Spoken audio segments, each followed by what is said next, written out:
हरे कृष्णा। संजय जी बताते हैं, कितने ही मल्ल युद्ध में कुशल वीर उस युद्ध स्थल में लोहे के परिघों के समान मोटी भुजाओं से परस्पर भिड़कर अनेक प्रकार के दांव पेच दिखाते हुए लड़ रहे थे। कुछ लोग पृथ्वी पर गिरे हुए थे, कुछ गिराए जा रहे थे, कितने ही गिरकर छटपटा रहे थे। इस प्रकार यत्र तत्र भयंकर युद्ध चल रहा था। उस समय बहुसंख्यक कलिंगों से घिरे हुए राजा दुर्योधन ने युद्ध में भीष्म को आगे करके पांडवों पर आक्रमण किया। इसी प्रकार क्रोध में भरे हुए समस्त पांडवों ने भी भीमसेन को घेरकर भीष्म पितामह पर धावा किया। फिर दोनों पक्षों में भयंकर युद्ध होने लगा। इस प्रकार श्री महाभारत भीष्म पर्व के अंतर्गत भीष्म वध पर्व में संकुल युद्ध विषयक 70वां अध्याय पूर्ण हुआ। संजय जी आगे कहते हैं, महाराज, अपने भाइयों तथा दूसरे राजाओं को भीष्म पितामह के साथ उलझा हुआ देखकर अस्त्र उठाए हुए अर्जुन ने भी गंगानंदन भीष्म पर धावा बोल दिया। अर्जुन का ध्वज सिंह पुच्छ के समान वानर की पूंछ से युक्त था। वह प्रज्वलित पर्वत सा दिखाई पड़ता था, वृक्षों में कहीं भी अटकता नहीं था, आकाश में उदित हुए धूमकेतु सा दृष्टिगोचर होता था। इस प्रकार गांडीवधारी अर्जुन ने उस ध्वज को धारण कर रखा था। उस महान समर में हमारे पक्ष के योद्धाओं ने स्वर्णमय पीठ से युक्त गांडीव धनुष को आकाश के भीतर मेघों की घटा में चमकती हुई बिजली के समान देखा। अर्जुन आपकी सेना का संहार करते हुए इंद्र के समान गर्जना कर रहे थे। इस समय हम लोगों ने उनके हस्ततलों का बड़ा भयंकर शब्द सुना। भयंकर अस्त्र वाले अर्जुन ने प्रचंड आंधी, बिजली और गर्जना से युक्त मेघ के समान संपूर्ण दिशाओं को अपनी बाण वर्षा से आप्लावित करते हुए गंगानंदन भीष्म पर सब ओर से धावा किया। उस समय हम लोग उनके अस्त्रों से इतने मोहित हो गए थे कि हमें पूर्व और पश्चिम का भी पता नहीं चलता था। भरत श्रेष्ठ, आपके सभी योद्धा घबरा कर ये सोचने लगे कि हम किस दिशा में जाएं। उनके सारे वाहन थक गए थे, कितने ही घोड़े मार डाले गए थे, उन सब का हार्दिक उत्साह नष्ट हो गया था। वे सब के सब एक दूसरे से सटकर आपके पुत्र के साथ भीष्म जी की शरण में छिपने लगे। उस युद्ध स्थल में उन्हें केवल शांतनु नंदन भीष्म ही आर्त सैनिकों को शरण देने वाले प्रतीत होते थे। वे सभी लोग ऐसे भयभीत हो रहे थे जैसे रथी रथों से और घुड़सवार घोड़ों की पीठ से गिरने लगते हैं और पैदल सैनिक भी पृथ्वी पर लोट लोट कर गिरते हैं। भरत, बिजली की गड़गड़ाहट के समान गांडीव का गंभीर घोष सुनकर हमारे समस्त सैनिक भयभीत होकर लुकने छिपने लगे। तत्पश्चात कंबोज राज सुदक्षिण कंबोज देशीय विशाल एवं शीघ्रगामी घोड़ों पर आरूढ़ हो युद्ध के लिए चले। उनके साथ गोपायन नाम वाले कई हजार गोप सैनिक थे। प्रजानाथ समस्त कलिंग देशीय प्रमुख वीरों से घिरे हुए कलिंगराज भी युद्ध के लिए आगे बढ़े। उनके साथ मद्र, सौवीर, गांधार और त्रिगर्त देशीय योद्धा मौजूद थे। इनके सिवा राजा जयद्रथ संपूर्ण राजाओं को साथ लेकर दुशासन को आगे करके चले। इसके साथ ही उन्हें अनेक जनपदों के लोगों की भी पैदल सेना मौजूद थी। इनके सिवा आपके पुत्र की आज्ञा से 14,000 अच्छे घुड़सवार सुबल पुत्र शकुनी को घेर कर खड़े हुए थे। भरत श्रेष्ठ फिर पृथक पृथक रथ और वाहन लिए आपके पक्ष के सब महारथी वीर सम्रांगण में अर्जुन पर अस्त्र शस्त्रों का प्रहार करने लगे। इधर चेदी और काशी देश के पैदल सैनिकों ने के तथा पांचाल और सृंजय देशीय के रथियों सहित धृष्टद्युम्न आदि समस्त पांडव वीर धर्मपुत्र युधिष्ठिर की आज्ञा से समर भूमि में अपने सैनिकों का संहार करने लगे। रथियों, हाथियों, घोड़ों और पैदलों के पैरों से उड़ी हुई धूल राशि ने मेघों के इस भारी घटा के समान आकाश को व्याप्त कर दिया था। भीष्म, तोमर, नाराज और प्रास आदि धारण करने वाले हाथी सवार, घुड़सवार, रथारोही की योद्धाओं की विशाल वाहिनी के साथ किरीटधारी अर्जुन से भिड़ गए। फिर अवंती नरेश काशीराज के साथ, सिंधुराज जयद्रथ भीमसेन के साथ तथा पुत्रों और मंत्रियों सहित अजातशत्रु राजा युधिष्ठिर यशस्वी मद्र राज शल्य के साथ युद्ध करने लगे।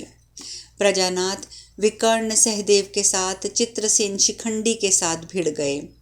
मत्स्य देशी योद्धाओं ने दुर्योधन और शकुनी का सामना किया। द्रुपद, चेकितान और महारथी सात्यकी ये अश्वत्थामा सहित महामना द्रोण से भिड़ गए। कृपाचार्य और कृतवर्मा इन दोनों ने धृष्टद्युम्न पर धावा किया। इस प्रकार अपने अपने घोड़ों को आगे बढ़ाकर और हाथी एवं रथों को घुमाकर समस्त सैनिक सब ओर से युद्ध करने लगे। बिना बादल के ही दुस्सह बिजलियां चमकने लगी थी। बड़े जोर की आंधी उठ गई, धूल की वर्षा होने लग गई। उस समय प्राणियों पर बड़ा भारी मोह छा गया, क्योंकि धूल से तो दबे ही थे, अस्त्रों के समुदाय से भी पीड़ित हो रहे थे। वीरों की भुजाओं से छूटकर सब प्रकार के आवरणों का भेदन करने वाले बाण समूहों के भयानक आघात सब ओर से हो रहे थे। उत्तम भुजाओं द्वारा ऊपर उठाए हुए नक्षत्रों के समान निर्मल एवं चमकीले अस्त्र आकाश में प्रकाश फैला रहे थे। भरतभूषण सोने की जाली से ढकी और ऋषभ चर्म की बनी हुई विचित्र ढालें संपूर्ण दिशाओं में गिर रही थीं। सूर्य के समान चमकीले खड्गों से सब और काटकर गिराए जाने वाले शरीर और मस्तक संपूर्ण दिशाओं में दृष्टिगोचर हो रहे थे। कितने ही महारथियों के रथों के पहिए धुरे और भीतर की बैठकें टूट फूट कर नष्ट हो गईं और बड़ी बड़ी ध्वजाएं खंडित होकर गिर गईं। घोड़े मार दिए गए और वे महारथी स्वयं भी मारे जाकर धरती पर जहां तहां गिर पड़े। उस युद्ध स्थल में कितने ही घोड़े अस्त्र शस्त्रों के आघात से घायल हो गए। कितने ही उन्मत्त घोड़े, उत्तम घोड़े, शरीर उनके सारे शरीर बाणों से आहत होकर शक्त विक्षिप्त हो गए। कितने ही रथारोही युद्ध स्थल में एक ही महाबली गजराज के द्वारा घोड़ों और सारथियों सहित कुचले हुए दिखाई पड़ने लगे। समस्त सेनाओं में भीषण मारकाट मची हुई थी। बहुत से हाथी गंधयुक्त गजराज के मद की गंध सूंघकर उसी के भ्रम से निर्बल हाथी को मार गिराने के लिए पकड़ लेते थे। तोमरों सहित प्राण शून्य होकर गिरे हुए महावतों और नराचों से मरकर गिरने वाले हाथियों से रणभूमि आच्छादित हो गई। सैन्य समूहों के उस भीषण संघर्ष में आगे बढ़ाए हुए बड़े बड़े हाथियों से टकराकर युद्ध में कितने ही छोटे छोटे हाथी अंग भंग हो जाने के कारण सवारों और ध्वजों सहित गिर जाते थे। कितने ही दंतार हाथी रथ समूहों को तोड़ फोड़ कर उसमें बैठे हुए रथियों को उनके केश पकड़कर खींच लेते और वृक्ष की शाखा की भांति उन्हें घुमाकर धरती पर दे मारते और उनकी धज्जियां उड़ जाती थीं। कितने ही बड़े बड़े गजराज रथ समूहों में घुसकर युद्ध में उलझे हुए रथों को पकड़ लेते। इस प्रकार रथों से रथियों को खींचने वाले उन हाथियों का स्वरूप ऐसा जान पड़ता था मानो वे तालाब में उगे हुए कमलों का समूह खींच रहे हों। इस प्रकार सवारों, पैदलों, ध्वजा सहित महारथियों के शरीरों से वह विशाल युद्ध स्थल पट गया। इस प्रकार श्री महाभारत भीष्म पर्व के अंतर्गत भीष्म वध पर्व में संकुलन युद्ध विषयक 71वां अध्याय पूर्ण हुआ। संजय जी कहते हैं, महाराज मत्स्य नरेश विराट के साथ मिलकर शिखंडी ने अत्यंत दुर्जय महान धनुर्धर भीष्म पितामह पर शीघ्र पूर्वक चढ़ाई कर दी। उस समय अर्जुन ने उस रणभूमि में महान धनुर्धर महाबली द्रोण, कृपाचार्य, विकर्ण तथा अन्य बहुत सी शूरवीर नरेशों को अपने बाणों से पीड़ा पहुंचाई। इसी प्रकार मंत्री और बंधुओं सहित महान धनुर्धर सिंधु राज्य जयद्रथ पर, पूर्व और दक्षिण की भूमिपालों पर तथा आपके अमर्षशील पुरुष पुत्र महाधनुर्धर दुर्योधन एवं दुस्सा पर भीमसेन ने आक्रमण किया। सहदेव ने शकुनी और महारथी उलूक इन दोनों दुर्जय महाधनुर्धर पिता पुत्रों पर धावा किया। आपके पुत्र द्वारा ठगे गए महारथी राजा युधिष्ठिर ने संग्राम में गजसेना पर आक्रमण किया। माद्री कुमार पांडुनंदन नकुल युद्ध में बड़े बड़े शूरवीरों को रुलाने वाले थे। उन्होंने त्रिगर्तों की सेना के साथ युद्ध ठाना। सात्यकी, चेकितान और महारथी अभिमन्यु ने समर भूमि में कुपित होकर शाल्वों और केकियों पर धावा किया। दृष्टकेतु, राक्षस घटोत्कच, नकुलपुत्र श्रेष्ठ रथी शतानीक इन अत्यंत दुर्जय वीरों ने सम्रांगण में आपकी रथसेना पर आक्रमण किया। राजन, अनंत आत्मबल से संपन्न पांडव सेनापति महाबली धृष्टद्युम्न ने संग्राम भूमि में भयंकर कर्म कर देने वाले द्रोणाचार्य से लोहा लिया। इस प्रकार ये आपके महान धनुर्धर शूरवीर योद्धा पांडवों के साथ समर भूमि में युद्ध करने लगे। सूर्यदेव दिन के मध्य भाग में आ गए थे। आकाश तपने लगा, परंतु उस समय भी कौरव और पांडव एक दूसरे को मार रहे थे। जिन पर ध्वजा और पताकें फहरा रही थी, जिनका एक एक अव्यय स्वर्ण भूभूषित हो विचित्र शोभा धारण करता था, तथा जिन पर व्याघ्र के चर्म का आवरण पड़ा हुआ था, ऐसे अनेक रथ उस सम्रांगण में विचरते हुए शोभा पा रहे थे। राजन, हमने वहां अत्यंत भयंकर और अद्भुत संग्राम देखा, जिसे रणवीर संजयों ने कौरवों के साथ किया। शत्रुओं को संताप देने वाले नरेश वहां चारों ओर इतने बाण छोड़े गए थे, उनसे आच्छादित हो जाने के कारण आकाश, सूर्य, दिशा और विदिशा का कुछ पता नहीं चलता था। चमकती हुई धार वाली शक्तियां, चलाए हुए तोमरों और पानीदार तलवारों की प्रभा नील कमल के समान सुशोभित हो रही थी। राजन, चंद्रमा और सूर्य के समान प्रकाशित होने वाले राजाओं के शरीरों से वह सम्रांगण यत्र तत्र सर्वत्र शोभा पा रहा था। राजन, रथों के समूह और नरश्रेष्ठ नरेशगण युद्ध में आते हुए उस प्रकार शोभा पा रहे थे, जैसे आकाश में ग्रह नक्षत्र सुशोभित होते हैं।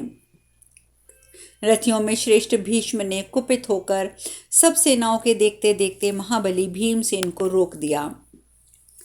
उस समय पत्थर पर रगड़कर तेज किए हुए सुवर्णमय पंख से युक्त और तेल के धोए हुए तीखे बाण भीष्म के हाथों से छूटकर समर भूमि में भीमसेन को चोट पहुंचाने लगे। भरत, तब महाबली भीमसेन ने क्रोध में भरे हुए विषधर सर्प के समान भयंकर महावेगशालिनी शक्ति भीष्म पितामह पर छोड़ी। उसमें सोने का डंडा लगा हुआ था, उसको सह लेना बहुत कठिन था। उससे सहसा आते देख भीष्म पितामह ने झुकी हुई गांठ वाले बाणों से युद्ध भूमि में उसे काट गिराया।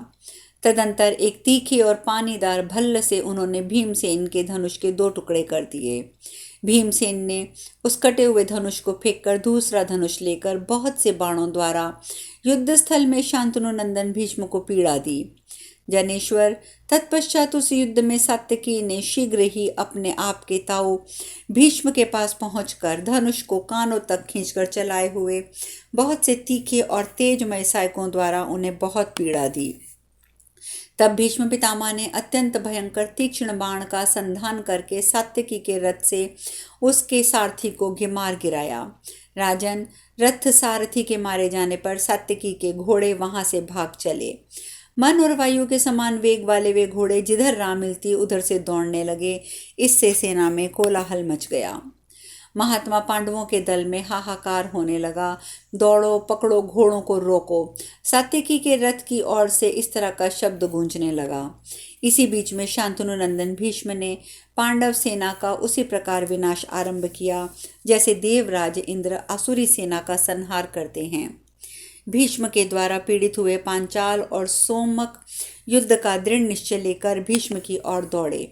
धृष्टद्युम्न आदि पांडव योद्धा आपके पुत्र की सेना को जीतने की इच्छा से युद्ध में शांतनु नंदन भीष्म की ओर चढ़ आए। राजन, इस प्रकार भीष्म, द्रोण और आदि कौरवों ने योद्धा के सभी योद्धा बड़े वेग से पांडव सेना पर टूट पड़े और फिर दोनों सेनाओं में भयंकर युद्ध होने लगा। इस प्रकार श्री महाभारत भीष्म पर्व के अंतर्गत भीष्म वध पर्व में 5वें दिन के युद्ध से संबंध रखने वाला 72वां अध्याय पूर्ण हुआ। संजय जी कहते हैं, राजन, महारथी राजा विराट ने 3 बाण मारकर महारथी भीष्म को पीड़ित किया और 3 ही बाणों से उनके घोड़ों को भी घायल कर दिया। तब महाधनुर्धर महाबली शीघ्रतापूर्वक हाथ चलाने वाले शांतनु नंदन भीष्म ने सोने के पंख वाले 10 बाण मारकर विराट को भी घायल कर दिया। भयंकर धनुष धारण करने वाले महारथी अश्वत्थामा ने अपने हाथ की दृढ़ता का परिचय देते हुए गांडीवधारी अर्जुन की छाती में 6 बाणों से प्रहार किया। तब शूरवीरों का नाश करने वाले अर्जुन ने अश्वत्थामा का धनुष काट दिया और उसे तीखे बाणों द्वारा अत्यंत घायल कर दिया। राजन, युद्ध में अर्जुन के द्वारा अपने धनुष का काटे जाना अश्वत्थामा को सहन नहीं हुआ। उस वेगशाली वीर ने क्रोध से मूर्छित होकर तुरंत ही दूसरे धनुष पे 90 बाणों द्वारा अर्जुन को और 70 श्रेष्ठ सहायकों द्वारा श्री कृष्ण को घायल कर दिया। तब श्री कृष्ण सहित अर्जुन ने क्रोध से आंखें लाल करके बारंबार गरम गरम लंबी सांसें खींचकर सोच विचार करने के पश्चात धनुष को बाएं हाथ से दबाया। फिर उन शत्रुसूदन गांडीवधारी पार्थ ने कुपित होकर झुकी हुई गांठ वाले कुछ भयंकर बाण हाथ में लिए जो जीवन का अंत कर देने वाले थे। बलवानों में श्रेष्ठ अर्जुन ने उन बाणों के द्वारा तुरंत ही सम्रागण में अश्वत्थामा को घायल कर दिया। वे बाण उसका कवच फाड़कर उस युद्ध स्थल में उसके शरीर को रक्त से पीने लगे, किंतु गांडीवधारी अर्जुन के द्वारा विदीर्ण किए जाने पर भी अश्वत्थामा व्यथित नहीं हुआ। द्रोण कुमार तनिक भी विहल हुए बिना पूर्ववत समरभूमि में बाणों की वर्षा करता रहा और अपने महान व्रत की रक्षा की इच्छा से सम्रांगण में डटा रहा। अश्वत्थामा युद्ध भूमि में जो श्री कृष्ण और अर्जुन दोनों का सामना करता रहा, इससे उसके इस महान कर्म की श्रेष्ठ कौरवों ने बड़ी प्रशंसा की। भरत अर्जुन ने भी अत्यंत हर्ष में भरकर रणभूमि में संपूर्ण भूतों के सुनते हुए अश्वत्थामा की भूरी भूरी प्रशंसा की। वह द्रोणाचार्य के उपसंहार सहित दुर्लभ अस्त्र समुदाय की शिक्षा पाकर निर्भय होकर सदा ही पांडव सैनिकों से युद्ध करता था। शत्रुओं को संताप देने वाले रथियों में श्रेष्ठ वीर अर्जुन ने ये सोचकर कि अश्वत्थामा मेरे आचार्य का पुत्र है, द्रोण का लाडला बेटा है और ब्राह्मण होने के कारण भी विशेष रूप से मेरे लिए माननीय है, आचार्य पुत्र पर कृपा की। तदंतर श्वेत घोड़ों वाले कुंती कुमार पराक्रमी अर्जुन ने अश्वत्थामा को वहीं युद्ध स्थल में छोड़कर बड़ी उतावली के साथ आपके दूसरे सैनिकों का संहार करते हुए उनके साथ युद्ध आरंभ किया। दुर्योधन ने शान चढ़ाकर तेज किए हुए पंख युक्त अथवा सुवर्णमय पंख वाले 10 बाण मारकर भीमसेन को बड़ी चोट पहुंचा दी। इससे भीमसेन अत्यंत क्रोध से जल उठे। उन्होंने एक विचित्र धनुष हाथ में लिया, उसके ऊपर उन्होंने 10 तीखे बाण रखे, फिर धनुष को कान तक खींचकर बाण छोड़ दिए। उन सीधे जाने वाले वेगवान और तीक्ष्ण बाणों द्वारा भीम ने बिना किसी व्यग्रता के तुरंत ही कुरुराज दुर्योधन की छाती में गहरी चोट पहुंचाई। शेष कथा कल। हरे कृष्णा।